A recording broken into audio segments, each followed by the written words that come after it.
Ever stop to think, like, that morning coffee, the feeling of the sun, even that song stuck in your head, Hmm. it's all just, your senses making sense of the world. Right, right. Today, we're diving into philosopher David Papineau's The Metaphysics of Sensory Experience Mhm. to unpack how much of that is actually, a faithful representation of reality and how much is our brain adding its own creative flair. It's a question that's, well, it's puzzled philosophers for centuries, really. Yeah. And Papineau, he jumps right into the deep end. Yeah. He includes not just those oh wow moments of sensory awe, Right. but also the wonky ones, illusions, hallucinations, you name it. Okay, so before we get lost in the weeds, Yeah. let's make sure we're on the same page about what sensory experience even means. Papineau isn't just talking about those picture-perfect perceptions, is he?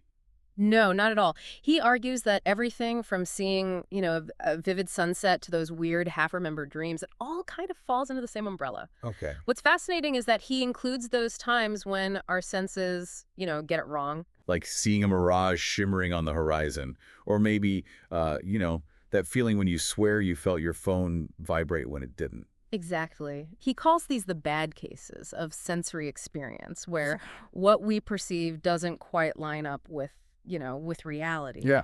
But here's the kicker. Papineau argues that there's a common thread running through both those good and bad experiences, something they all share. So even when we're totally fooled by like a visual illusion, that experience still has something in common with, seeing something accurately. That feels kind of counterintuitive. It does, doesn't it? Yeah. And this is where I think the classic philosophical clash between what we call naive realism and Yeah. Papineau's view comes into play. Naive realism is it's the what you see is what you get approach. You see a yellow ball because there's a yellow ball out there. Simple as that. Yeah, that tracks with how we usually think about the world. But as you pointed out, that view struggles to explain those times when our senses lead us astray. Hmm. If what we see is always a perfect reflection of reality, how do we end up seeing things that aren't really there? Exactly. And Papineau gives us I think, a really compelling example to illustrate this.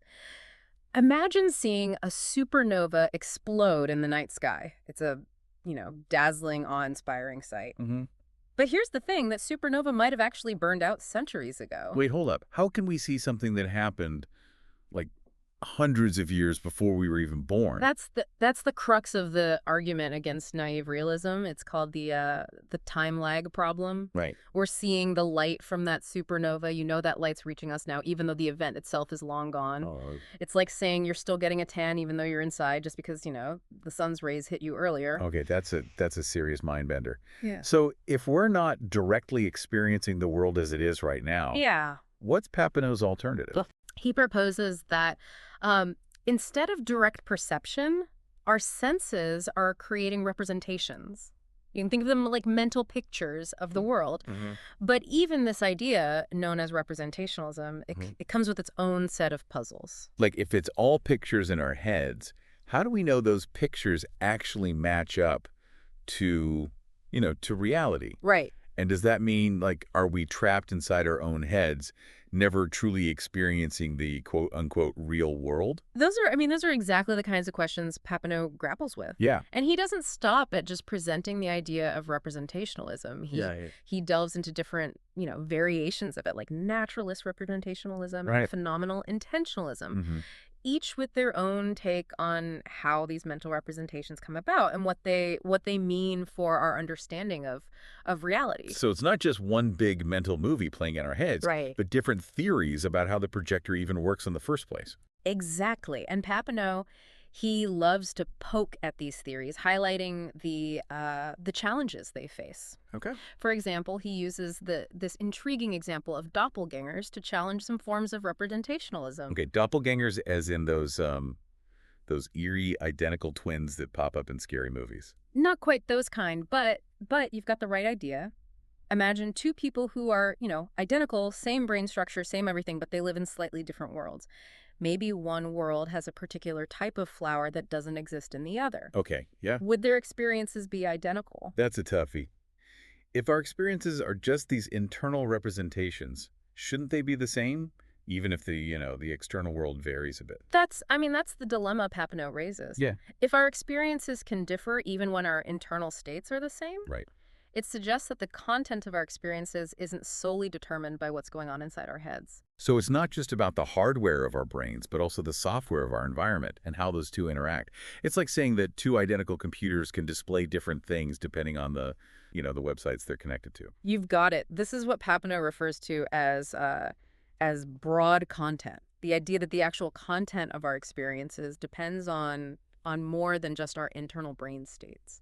Okay, so if what we experience isn't a direct line to reality, and these mental pictures might be influenced by more than just our brains, Right. how do we explain that feeling of immediacy, that sense that we're directly experiencing the world around us? Like when you see a ripe, juicy strawberry and that redness feels like it's right there in your consciousness. That gets at the heart of the transparency debate. It's that feeling of, directly experiencing qualities like redness or sweetness, as if our senses are like, a clear window onto the world. Exactly. It feels so immediate, so direct. But Papineau, along with philosophers like Harman and Tai, they suggest that this might be, a kind of illusion. Yeah, it's like, it's not that the redness of the strawberry is literally inside your mind, right? Right. It's more that your experience represents that redness in a way that feels so immediate and direct. It's almost like a magic trick. The magician makes it seem like the rabbit came from nowhere. Right, right. But there's, Yeah. a clever mechanism behind the illusion. So our brains are like these master illusionists, creating this really convincing sense of directness, even though it's all this, carefully orchestrated show. Exactly. But if we can't grasp the actual content of our experiences directly, Yeah. it raises another question. How do we even know what we're sensing? How do we put those subjective qualities into words? It's like trying to describe the taste of chocolate to someone who's never, tasted it before. Yeah. Words just don't seem to capture it. Precisely. This is where Papineau's view of introspection gets really interesting, I think. He suggests that we actually figure out what we're sensing by paying attention to the beliefs that our experiences trigger. So, like, if seeing a sunset makes me think, wow, that's beautiful, Yeah. I'm indirectly learning about my visual experience from that belief. You got it. We might not have, direct access to the raw, what it's likeness of the experience itself, Right. but the thoughts, the feelings, the judgments it provokes, those things can give us clues. Okay, this is where things get really interesting for me. Think about those times when we seem to sense more than just, the basics. Like, a seasoned bird watcher can instantly tell a sparrow from a finch, while I just see little brown bird. Right. Are they picking up on more sensory information than I am? That's the debate about rich sensory content. Okay. Some philosophers, like Susanna Siegel, they argue that experts are indeed having, richer experiences, that their senses are attuned to these details that novices, they just miss. So it's not just about, like, knowledge or interpretation. Right. Their senses are actually delivering more data right from the start. Like, they've got a sensory, upgrade. That's the argument. Others, though, they suggest that the difference lies in how that sensory information is processed and interpreted, not the raw data itself. Okay. Maybe experts are just, better at focusing on and making sense of those subtle cues. So is it nature or nurture? Are we born with the capacity for rich experience? Or can we, can we train our senses to perceive more? That's a question that's still very much, up for debate. Right. Papineau's view doesn't, take sides, Okay. but it does suggest that our experiences are shaped by both our innate sensory capabilities and our learned experiences. It's like our brains are constantly refining the virtual reality software, adding new features based on what we encounter, Okay, so our senses are shaping our understanding of the world. Right. And our understanding is, in turn, shaping how we experience the world. It's this two-way street. Exactly. And that brings us to a really, I think, crucial point. Okay. If sensory experience is more about, representation than direct access. Yeah. What does that say about the nature of reality itself? Mm. If we're all experiencing the world through our own, personalized VR headsets, so to speak, Right. is there any way to rip those headsets off and see the world as it truly is? Now that's a question to ponder. It's like asking if Neo could have just unplugged from the Matrix without all that, kung fu and drama. But here's another layer to consider. Okay. Even if our experiences are shaped by how our brains are wired, Yeah. Papineau, he emphasizes that the contents of those experiences, they aren't solely determined by, our internal workings. Right. They're also shaped by our environment, our interactions with the world. So it's not a solo brain show. It's more like a collaborative effort Right. between our inner world and the world out there. Exactly. Our sensory systems, they've evolved to be sensitive to specific features of the environment. And those features, in turn, shape the content of our experiences. It's a two-way street. So our senses are like these finely tuned instruments, playing this symphony of perception in response to the world's orchestra. But what happens when the orchestra changes its tune? That's where things get really interesting. Remember that mind-bending example of inverted Earth where everything is color reversed? Okay, so on inverted Earth, the sky is yellow, grass is red. Yeah. It'd be like living in a psychedelic painting. But here's the thing. If someone were to, gradually adapt to inverted Earth, their experiences would eventually come to represent those reverse colors as the normal ones. So what we perceive as red might be experienced as green by someone in a different environment. Well, so you're saying color. Color isn't an inherent property of the world. It's relative to the observer and their surroundings. Precisely. This highlights what Papineau calls it broad content. The actual content of our experience, it depends on factors beyond just our internal states. It's like two identical cameras taking pictures with different filters.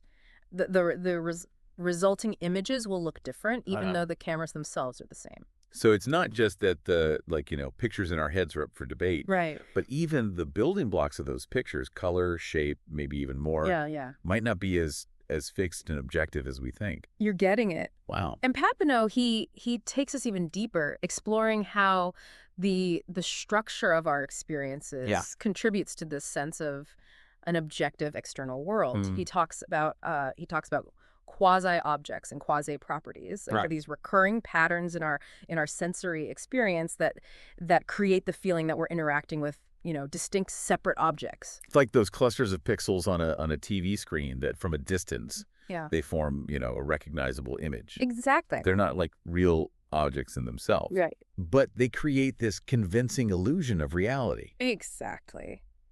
Papineau argues that these quasi-objects, they aren't the same as the actual objects in the world. Right. Nor are they, mental entities like sense data. They're purely experiential constructs. Okay. Giving our perception structure and coherence. So it's like our brains are taking in all the sensory data and organizing it into these neat little packages, quasi-objects that make the world feel more manageable. Precisely. But this organization, it doesn't necessarily mean those quasi-objects, that they correspond perfectly to mind-independent things in the world. It's like looking at a perfectly arranged spice rack, right? Okay. The spices are all in order, but that doesn't tell us anything about their flavors or, where they came from. It all starts to sound like this, like hall of mirrors, our senses, creating these intricate reflections of the world, but always leaving us wondering what's actually beyond those reflections. And that sense of mystery, of questioning how our experiences connect to reality. Right. That's what makes, the philosophy of perception so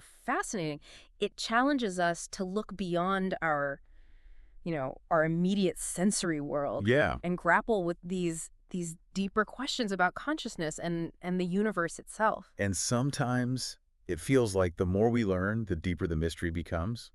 But that's what makes these deep dives so worthwhile. Right. They might leave us with more questions than answers. Right. But they also give us this, greater appreciation for the wonder of our own minds. Speaking of questions, Papineau's exploration brings up another big one. Yeah, okay.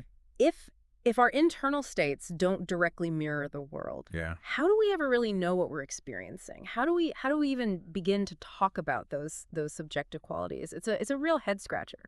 It's like trying to describe a dream. You experienced it, but putting those feelings into words, it can feel, almost impossible. Exactly. So how do we make sense of our own internal experiences if they're not just direct readouts of the world? This is where Papineau dives into, I think, this fascinating world of, introspection. He he suggests that our awareness of our own sensory experiences isn't, direct. It's more that it's mediated by our beliefs. Okay. Think of it like trying to solve a jigsaw puzzle. Yeah. You don't see the complete picture right away. Right. You look for patterns, connections, clues that help you, kind of figure out where each piece fits. So we're not like directly grasping the contents of our experiences, Right. but rather we're kind of piecing them together based on our reactions, our thoughts, our interpretation. Yeah. Our beliefs are like the puzzle pieces. Right. And our introspection is the process of putting those pieces together. Right. Exactly. We might say, like, I see a red apple not because we have some kind of, inner vision of that redness, Right. but because our brains recognize that experience is causing us to form the belief that there's a red apple in front of me.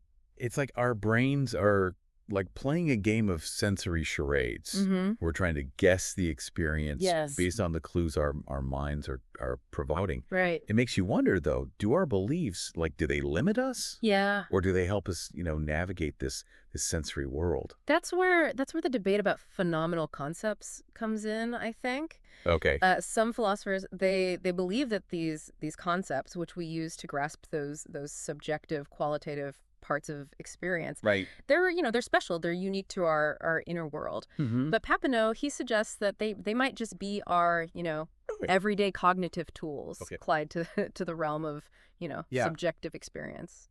So instead of having this, like, designated feeling detector, Right.